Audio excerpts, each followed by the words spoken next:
C'était au temps où Bruxelles rêvait, c'était au temps du cinéma muet. Outre des bonbons, Jacques Brel nous a aussi et surtout apporté son génie, un génie puisé en grande partie à Bruxelles.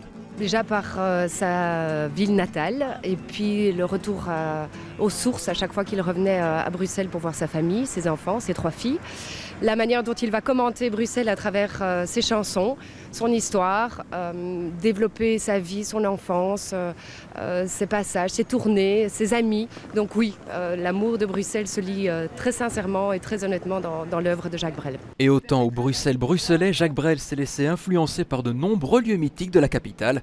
On pense bien évidemment à la place de Brouckère, mais aussi au théâtre de la Gaîté, aux Galeries Saint-Hubert ou encore à la place de la Monnaie. C'est vrai qu'après avoir fait ses adieux à la scène et après avoir définitivement décidé de ne plus chanter ses chansons sur scène, il y a eu l'aventure L'Homme de la Mancha, qui est arrivé beaucoup plus tard, puisque c'est au départ un spectacle américain qui a été adapté en français par lui et interprété par lui. Et donc effectivement, il y a eu des représentations ici à la Monnaie. Jacques Brel aimait également lever le coude et trinquer à l'amitié, sa valeur suprême.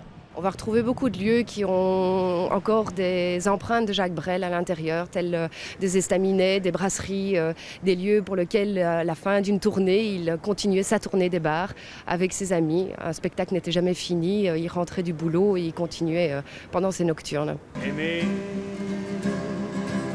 Aussi plat peut être le pays de Jacques Brel, aussi vertigineux aura été son talent. Aimer, même trop, même mal.